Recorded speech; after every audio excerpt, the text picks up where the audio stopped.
I appreciate you tuning in and listening to Critical Aspects of Law Enforcement. Remember to subscribe to the podcast and share this resource with your fellow officers. The goal of Critical Aspects is to serve, support, and sustain the law enforcement professionals. So head over to www.criticalaspects.org for more resources and information. And as always, God bless and be safe.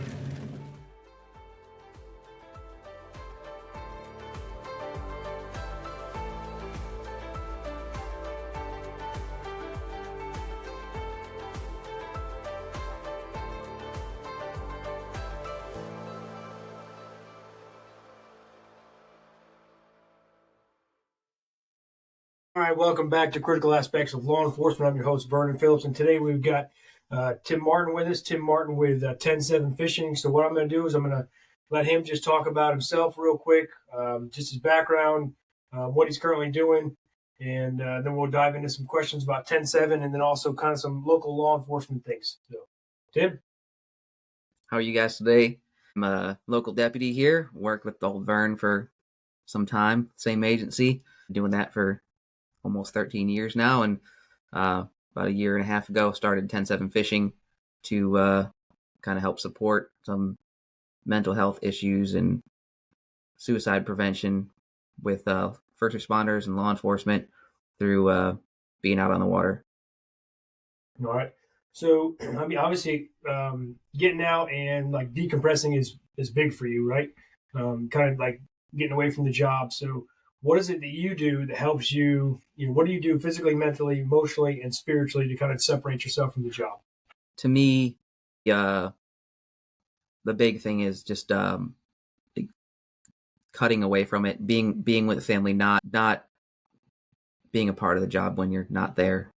And it's easier said than done, I guess, for me sometimes. But what I've come across in this year and a half of the 10-7 Fishing is it's a very common theme that a lot of first responders really say that they can only really feel decompressed completely and relax completely out on the water. I've got a lot of comments on that too, of how it's one of the only places where, they're out with their friends, the people they know, no one is going to come up from behind them in a store, or, they're completely safe in a way. That's what I've come across so far in this, and I think it's a valid point. Yeah. So why 10-7 Fishing? So what was it that kind of sparked this idea? Were you just sitting around one night and you're like, hey, I'm going to create an Instagram page and then make apparel and hats and I mean, what kind of led up to this? I mean, I know fishing's kind of a big thing you do in your off time anyway. Yeah. Is that kind of what brought it on? Yeah, that is. And it's funny you say that, but yes, that is kind of how it started. It started off with just fishing's pretty common, especially we live in Florida, amongst first responders and law enforcement. So it just kind of started like that. We had friends and zone partners that we fished with and thought it'd be a fun idea to just make a page of law enforcement for fishing. And then from there, it's started to gain some popularity. So, at that point figured we should probably do something meaningful with it instead of just posting silly pictures like there are so many out there on Instagram anyway. So yeah, from there, it kind of moved along from there to making some hats and shirts and selling apparel to raise funds to then try and get other first responders out on the water. So if we can sponsor a charter trip or get some guys together from the agencies that, are already friends and have boats, at least get them out on the water for free, help give them the money for bait and gas and things like that. And then also we try to give to charities like yours too on a monthly basis to help with the clinical side of it. You can do so much out on the water, decompress, but we need help is when we need to help fund that too. So yeah, I mean, getting on the water, fishing, or just being out there, whatever it is that the individual likes to do, that's a good kind of maintenance Right. let me keep up. It kind of keeps you, you know, it's just a good self care protocol. But I mean, when you need, something beyond that, then you actually need to, go and seek out somebody, sit down and talk to, whether it's a culturally competent therapist, which that's what we talked about last episode. We really dove into that and what that looks like. But so when you go out and how many days or how many of your off days do you spend on the water? Not as many as I'd like. That's the answer I can give you. It's boating and fishing, so it all depends on weather and everything else like that too. So, and with work and now running a small business, it's less likely. Again, it's part of the job too now is I have to get out on the water and get people out on the water for the business. Yeah. So what about your family? How bought in is your family into this idea of 10-7 fishing and going out and being kind of the face for the local first responder fishing group, I guess. Well, they're into it. The Mrs. 10-7 isn't quite as excited about being a spokesmodel for it, but my kids are elementary age still, so they're still super jazzed up. They love being out on the water all the time anyway. So next time we'll get her on here and we'll have some conversation about good luck what it's like to good luck with that. Be Mrs. 10-7 yeah, and be married to you. And, maybe we'll get Laurie on here too. But that might be your last podcast. That might be. Especially if we get both of the wives on. Yeah. That's probably a bad idea. Yeah, we'll scratch that. I like that. Yeah. So what's your favorites? So where's your favorite place to go? So when you get out and you go, where's your favorite place to go? To me, there's nothing like the backwaters of like that. So we're north central Florida, so we fish a lot of what Florida calls the nature coast, where all that saltwater marsh is, the tidal creeks. And to me, there's really nothing like being out there because you get a good view of just old Florida. It's not like being out in open water, so you get to see a lot of different like habitat and nature. And man, you can be in some creeks and moving around in there and not see anybody all day. So yeah, that's probably my favorite place to go. I'll depending on weather, I'll go anywhere, whether it's fresh or salt water, it doesn't matter. So when you kind of look back over the last year and a half, and with 10-7 and what you've been doing, and you guys do a lot on social media.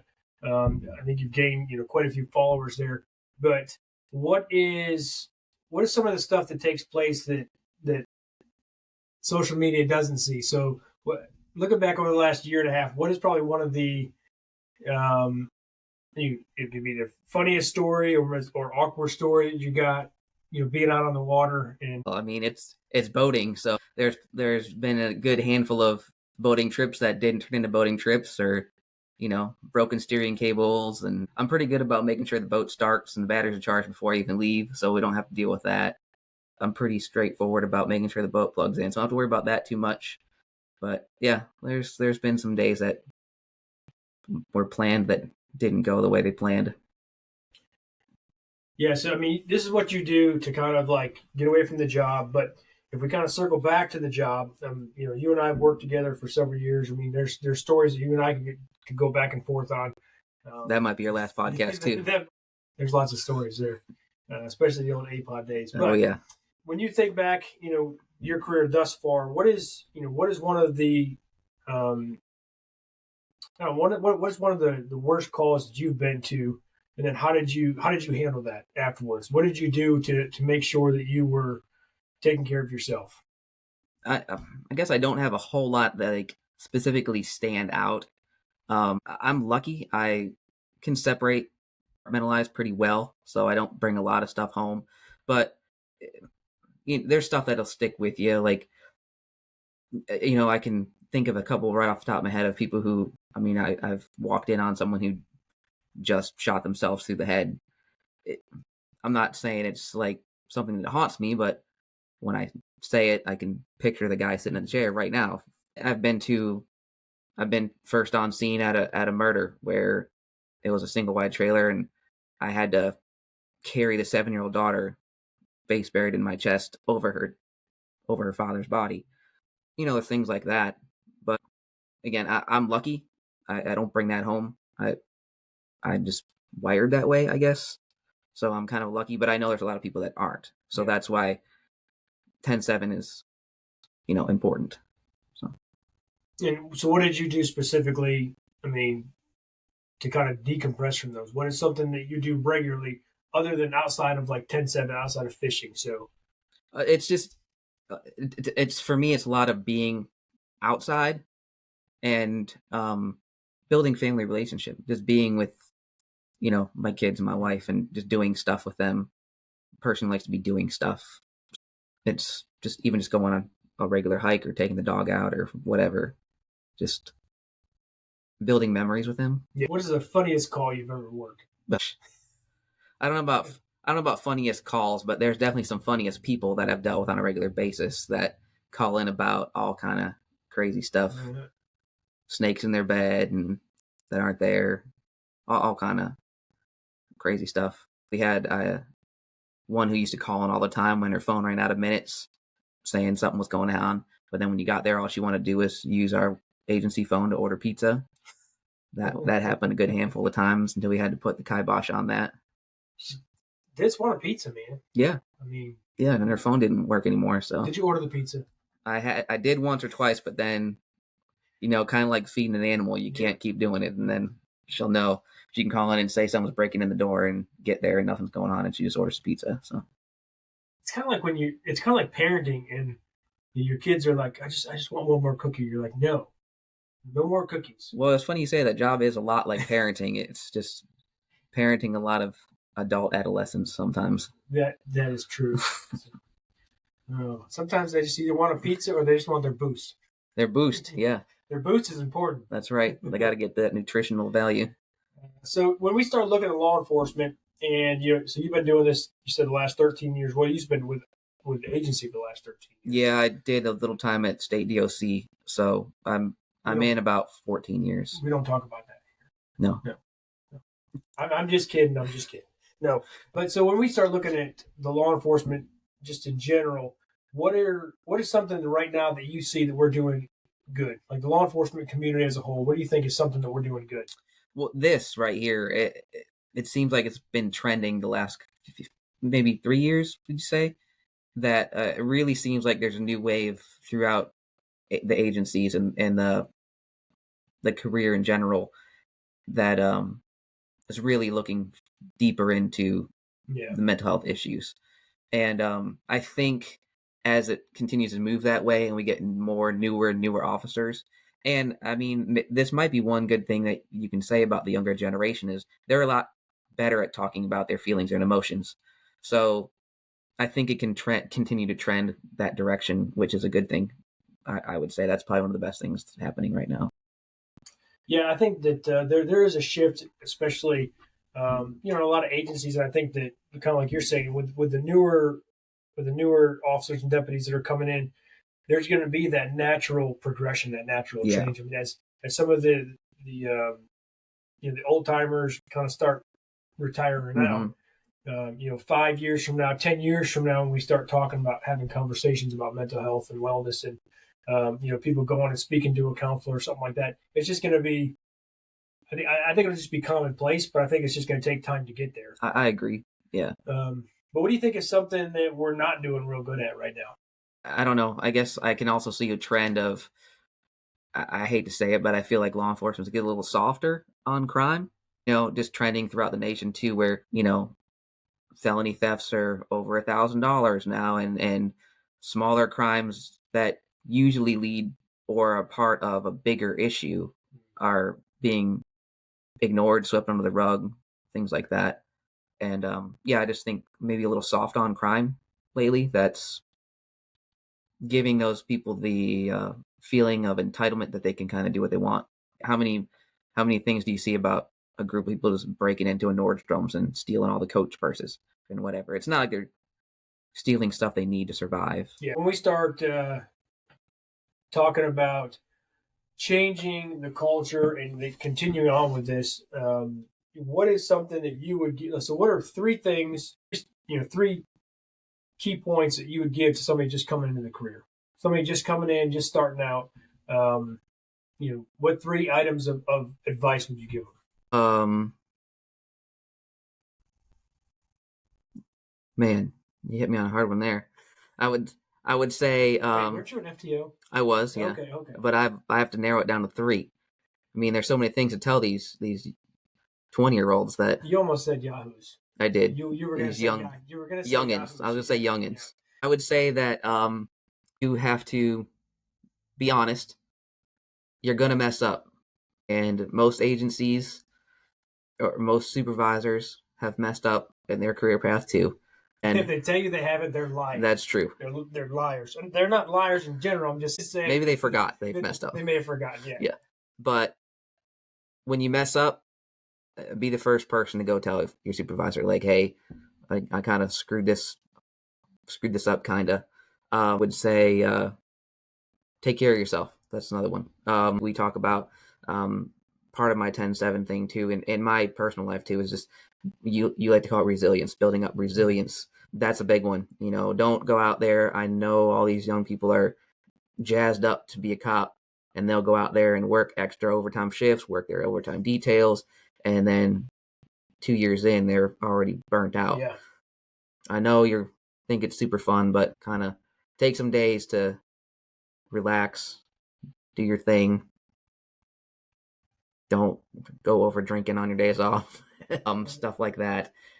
We're talking to a first responder community, law enforcement. I mean, that's statistically that is a go-to coping mechanism. That is a go-to coping mechanism. Yes. And just personal life, I think my third one I used to tell them all the time is when they're young coming in, it's the first like real money that they're making, and going along with your resilience is financial resilience. You don't need to go out and buy the Dodge Challenger Hellcat because now you're making an actual paycheck, and you don't need it. Yep. You don't need it. Put yourself some money in the bank first. So yeah, and we've seen that for several years. I mean, just they come in, and if it's their first real job, they go out and they buy, like you said, they buy a Hellcat, or they buy a jacked up Ram truck. Yeah, jacked up 350, and now you're saddled with a $8,000-9,000 monthly payment on a vehicle that is 3 years your starting salary. Yeah. Right. So yeah, those are some definitely good points, especially just taking care of yourself. Being honest, absolutely. That goes a long way. If you mess up, own it, take responsibility, be accountable. I'll add to that, like, if you mess up bad enough and you're honest, it might cost you, if you're in probationary period, it might cost you your job, but it won't cost you your career. If you're honest about it, there's a chance you can get hired at a different agency. Once you get labeled as that liar, you're pretty well blackballed in the community, and no one's going to pick you up again because they know you're not honest, you don't have an integrity, and it gets to a point where they can't trust what you're writing on arrest reports and that sort of thing, that they're not going to pick you up. So yep. So be honest, take care of yourself and practice good resilience, especially when it comes to finances. And I'll touch on that one more time, is with the finances, is a lot of these kids want to come out and live the lifestyle they've lived at their parents' house for years, and they don't realize that their parents went through those struggles before they were born to get to the point where they have a nice 4-bedroom, 3-bath house, nice cars. You need to get to that level, youngsters. Okay, you can't get it instantly. Yeah, and the other thing with when we start talking about finances, I mean, you're married, I'm married. Statistically, we can look at a lot of arguments that come up in marriages circles around finances. Sure does. Because that is such a crucial point, to the point where it's like you both need to be on the same page. I mean, we're not trying to get off into a little marriage conference counseling session here, but financing is a huge thing. You got to be on the same page. You got to talk about it. Yes, the conversations are hard, and I get it, especially if money is tight and there's bills and there's debt. but you have to sit down. You both have to come to the table. You both have to sit down and you have to say, all right, this is where we're at. This is what we need to do. What changes do we need to make? Where can we cut things out? So yeah, don't go and buy the $90,000 truck because right now trucks are ridiculous. The prices are still high. People are buying trucks for more than I bought my first house. Yeah. So it's don't do that. Yeah, put in the hard work now to make light work later. So, but to kind of circle back also to what you said earlier is that people get in, they're all jazzed up, they're ready to go. They're working a bunch of overtime. So establish those boundaries now. It's good to have a good work ethic. It's good to to come in, want to work, and work hard, and make money. But you've got to build in time to take care of yourself. You got to build in that adequate space, because if all you're doing is working, sleeping, working, sleeping, you're going to get burned out. But then also what you're doing is you're isolating yourself. You're not investing into your social support network. Your friends and your family, they're going to get tired of you always working all the time, always being tired on your days off. Yep. So make sure you're balancing that out. Make sure that you're getting good sleep. Make sure you're fueling your body, and make sure that you are spending time with your friends and family, because that's a huge thing. And a lot of times in this career, your friends tend to be the individuals you work with. That's correct. And that's not a bad thing, but I also encourage you, because some people are good about not talking shop when they get together. And some people, that's all they do is they want to talk shop. They want to talk about the inner workings of the agency and the politics and who's doing this and who's doing that. Not giving you a break. That's kind of a rule. That's kind of a rule on the boat too, for me at least, is if we're going out with buddy, unless you got like some, everyone wants to hear like a funny thing that happened to you the night before or whatever, anecdotal funny stories. But if we're not out there to talk shop and, like he was just saying, talk politics and who do you think is going to get the next promotional round, that's not what we're out there for. Like, if you got friends, you should be talking about your personal lives too, about what you've been doing, how you're feeling, how your wife's doing, how your kids are doing. If you got not that, who the next girlfriend's going to be, whatever you need to talk about, make it lighthearted. Don't make it about work when you're out there trying to not think about work. Yeah, I mean, it's definitely okay to share those, especially if you need to decompress and you got somebody there that's a good friend, a good buddy, and you need to kind of download something for those, sharing those funny stories. I mean, if you worked a call and, as soon as you got on scene, the guy jumps off the railing and he starts naked and lands right on you. That's unfortunate for you, but it's kind of a funny story. Yeah. So, and your friends are going to want to hear that. Yeah, they're going to want to hear that. They're going to in specific details. They want to know every detail. Yeah. So make sure you share that stuff. So we talked about the new ones. What is some advice that you give to the 20, 25, 30 year, veterans that have been in this profession, that have been just kind of, pushing through, grinding, and statistically, probably not doing a great job taking care of themselves. Sadly, it's going to be almost the same advice. Fortunately, yeah, it's going to be almost the same advice, because those are the guys who are still working details every day they can, because they've made a life of bad financial decisions. And as much as I love boating and fishing, you meet a bunch of veterans that have been 20 years in. They got the 24-foot boat, but then they also need the F-250 to pull the boat. And, they built a house a couple of years ago, so now they got a big house payment. Unfortunately, there's could be some child support payments thrown in there somewhere too. Financial resilience. Hate to say it, but you see so many people with that scenario, and they have the boat they're paying $800 a month on, that they take out on Labor Day, Memorial Day, and 4th of July. So they're paying a boat payment to sit in the yard for the most of the time. Yeah. And then on what's the other one we told the youngsters? Be honest. Always being honest. Be honest. Yep, and taking care of yourself. Yeah. That gets even more important as you get further along and older in general, because you need to be more diligent about taking care of yourself. And, along with being a job, there's a good likelihood you're going to get hurt in the job at some point in your career. So that tends to go to taking care of yourself physically, mentally. So pretty much the same advice. Yeah, no, and that's good. And it's not, and I don't want anybody to think that we're kind of coming down on anybody about finances, but finances is an important thing. It especially in today's society with the way inflation, the way things are, and the cost of everything. Being having good financial mindset is important. That's something that you need help with. Don't hesitate to reach out. I mean, there's people that I know I can get you in contact with that would be willing to sit down and kind of work with you and go through some things. But you got to be willing to do that. You got to be willing to put in that work and kind of look at maybe like, hey, look, you don't need all 15 streaming networks. Okay. Yeah. You can get rid of some of these, get rid of all of them. But the thing is, that just sets you up for better success moving forward, sets you up for better success when you get out of the career, or if you have to get out of the career early, or, something happens. Being financially set, or, just making good financial decisions will help you go a long way. It's this starting to sound like a financial infomercial. Kind of, but it's a big thing. It is a big thing. A big piece of advice that I don't remember who told me, but I loved it. So if you're going along with the whole boat truck payment scenario, and so we're talking to the older people in there now, right, in the career. You got some teenage kids that love going out on the boat.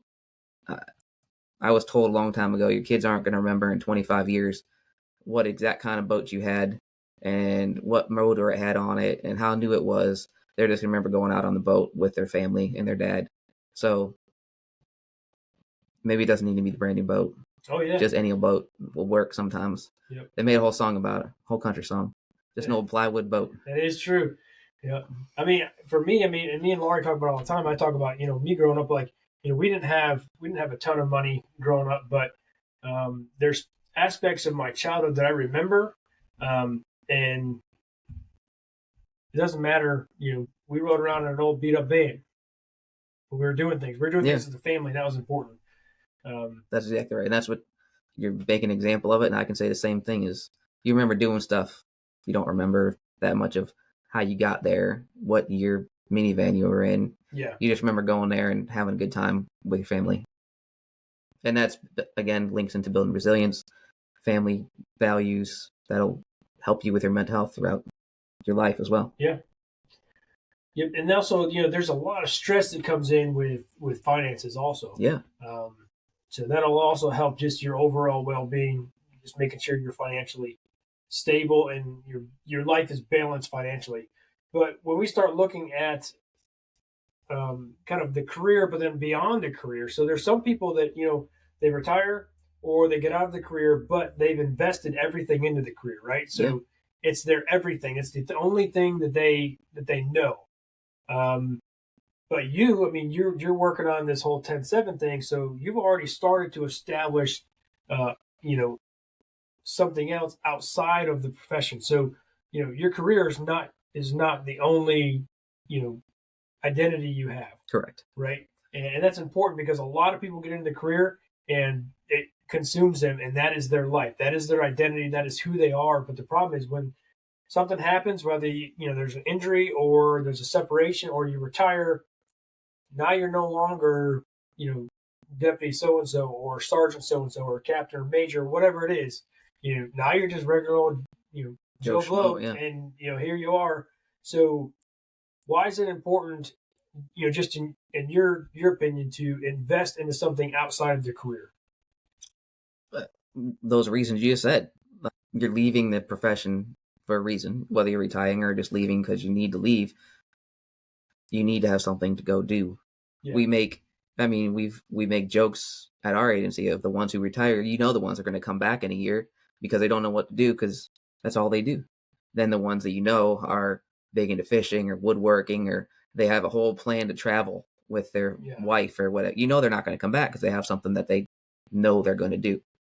Yeah, you can't make it your identity. That's for sure.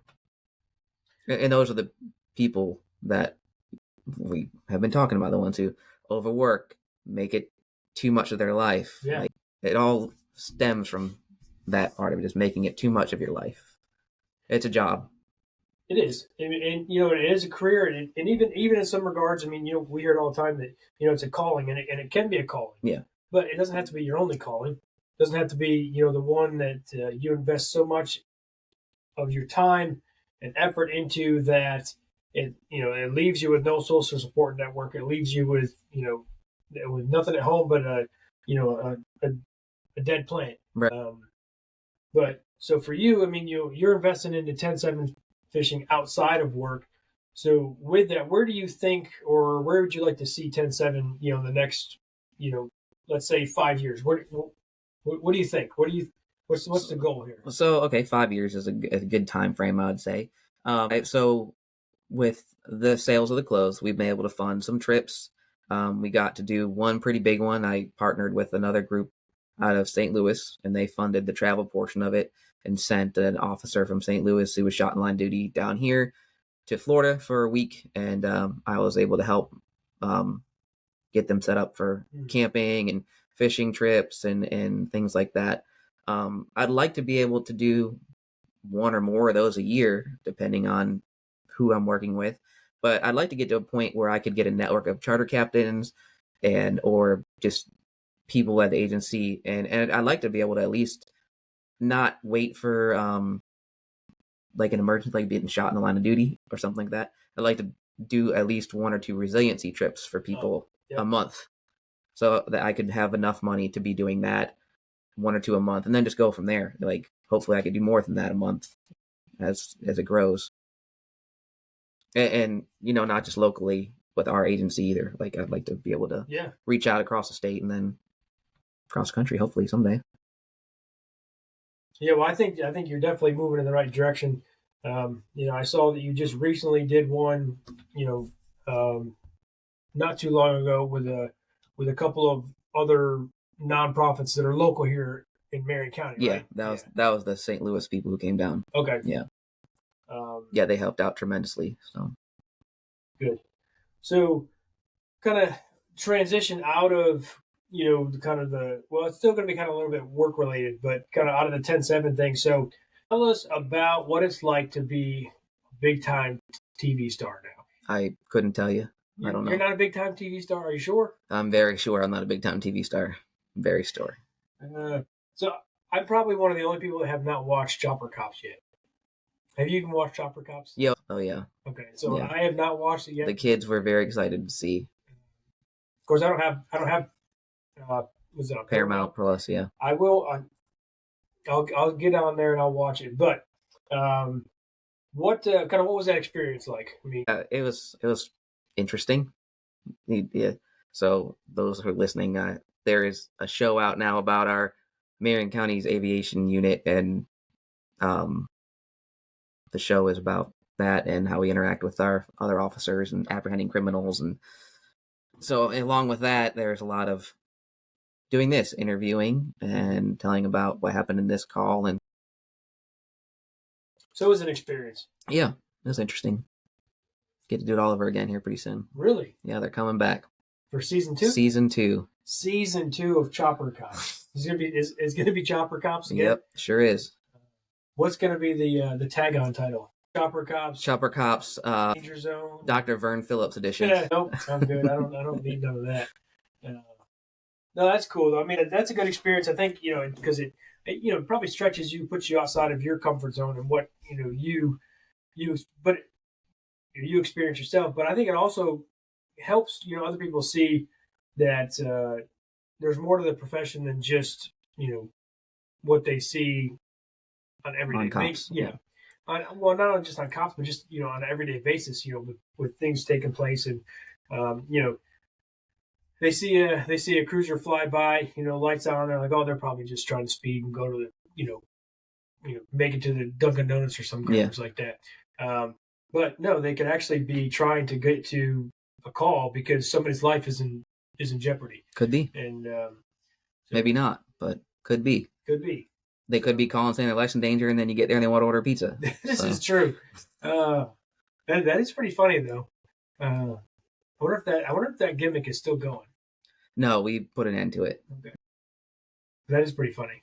Yeah. Next time I'm going to call you and get you to come to my house and just order pizza. Well, yeah. She was going to get slapped with misuse in 911 if she tried it anymore. So that's pretty funny. So for you, when you look at where you're at right now, with 10-7 fishing, with where you are, in your career, because both of us could kind of step back and be like, from where we were, 10 years ago, Being jail goons, you mean?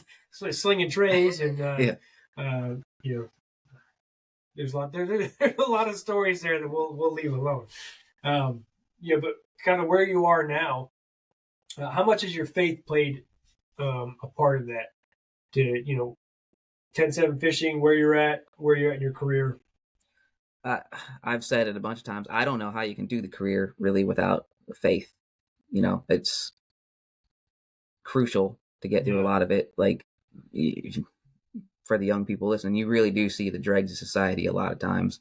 And like we said, things that people aren't supposed to see on a regular basis. Oh, yeah. Something that would ruin somebody seeing it once, you're going to see lots of times, even in the same day. So I don't understand how people can do the job without a faith-based life. Yeah.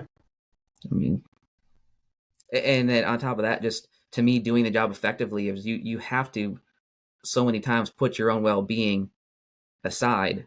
And to me, that was so much easier with the solid faith that I have. That, like, I don't ever say it to sound like I was like super like cool or anything, like, but there's times whatever happens. I know where I'm gonna go.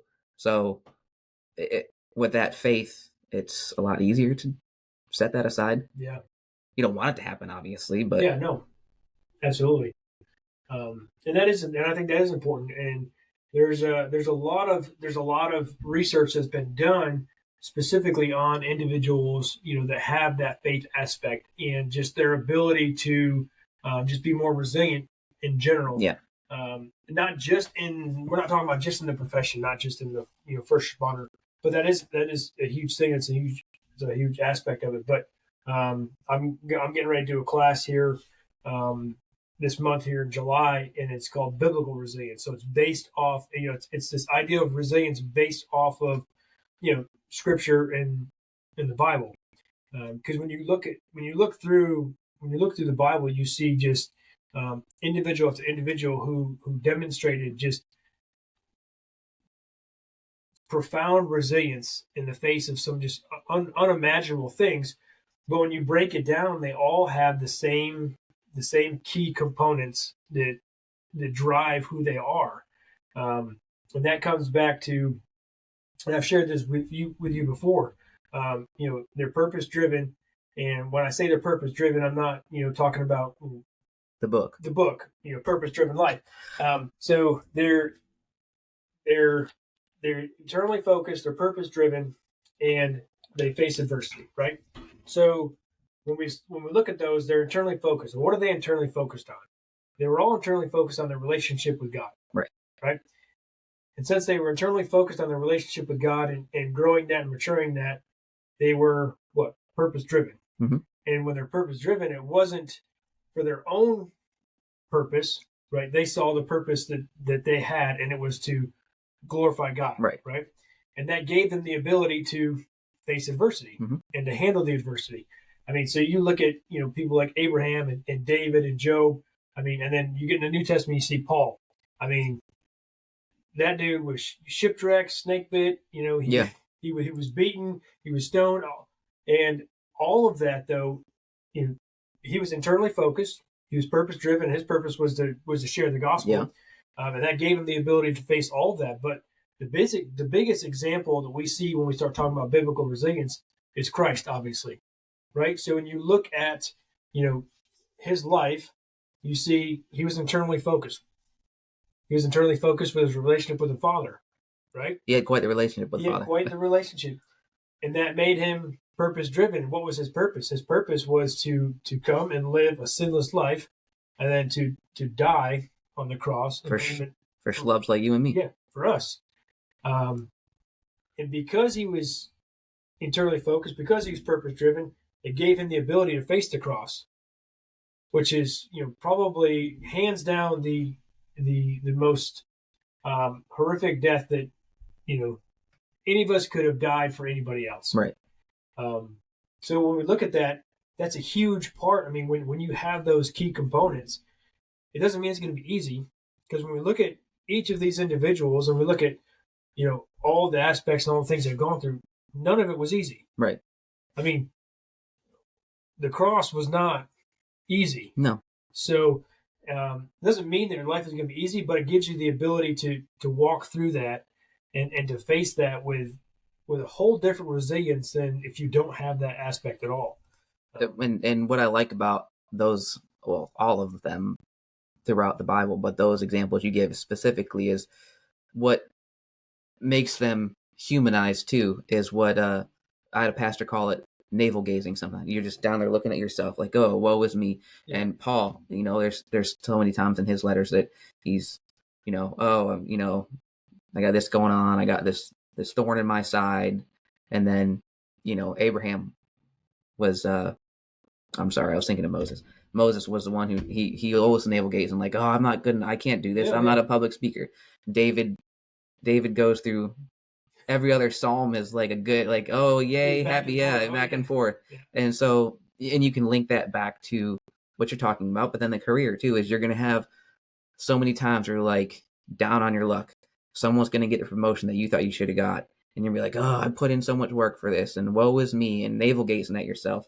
But when you are talking about what you're talking about, you have that purpose in your life, and you know that you can stop navel gazing and go back to looking at what you're supposed to be doing, and you can pop back from it and move along and, just do it again. Yeah. Try out again. No one's going to stop you from keep trying what you want to do. So. Yeah, that's important. So, I always share that there's the four main areas you need to be investing in. The physical, the mental, the emotional, and the spiritual. I think that law enforcement does really good at obviously the physical. Well, most do. Yeah. Right? Most do, because there's that requirement there. Doing better with the mental, even the emotional. But I think that right now we're seeing a just in my own opinion, I think we're seeing a deficit in the spiritual aspect of taking care of themselves in law enforcement profession, because I think that the mental wellness and the emotional wellness has been such a big push lately that we're kind of forgetting some of the other crucial parts, which is the spiritual wellness. Yeah. It's all encompassing. It's all part of the person. And you may, well, I don't believe in anything. I don't believe in God. Well, I would encourage you to look into it. Well, not only that, but the thing is, so I said everybody has a claim in these areas, and like, well, I don't believe in anything, but that's a belief. Yeah. If you don't believe in something, you still have a belief. You still have a theology that tapers into your spiritual aspect and what you believe. So, but yeah, definitely make sure you're taking care of yourself in the whole aspect of it, not just in certain areas, because you might be in the greatest shape, but internally, and cognitively, you might just be an absolute hot mess. So it doesn't do you any good if you're able to, run, 20 miles, do, 500 push-ups, all this stuff, if cognitively you're not able to, to walk through things and to process things and, and make good sound decisions. So, and we talk about that a lot with the guys that are like, oh, I'm Superman, this and that, like I don't need to talk to anybody. I just can push through. But those are the guys that, internally they're held together with, duct tape and bubble gum. Yeah. And it's just one bad call away from everything imploding. So. And I think we've touched on a lot of them, but maybe not as much emotional. And that's a big one too, because as you get further along in your career, you're probably going to get further along into a relationship. And man, to the young ones and the old ones, I already know, you have to cut those emotions off so many times at work. Like you have to be emotionless in so many situations, good and bad. Like, when you're telling someone that they're waking them up in the middle of the night and telling someone that their kid just died in a car wreck, or whether it's you just have to be hard to someone that's calling for a pizza because they're down on their luck and they're, and you just have to be sorry. Like, if you do this again, we're going to have to take you to jail.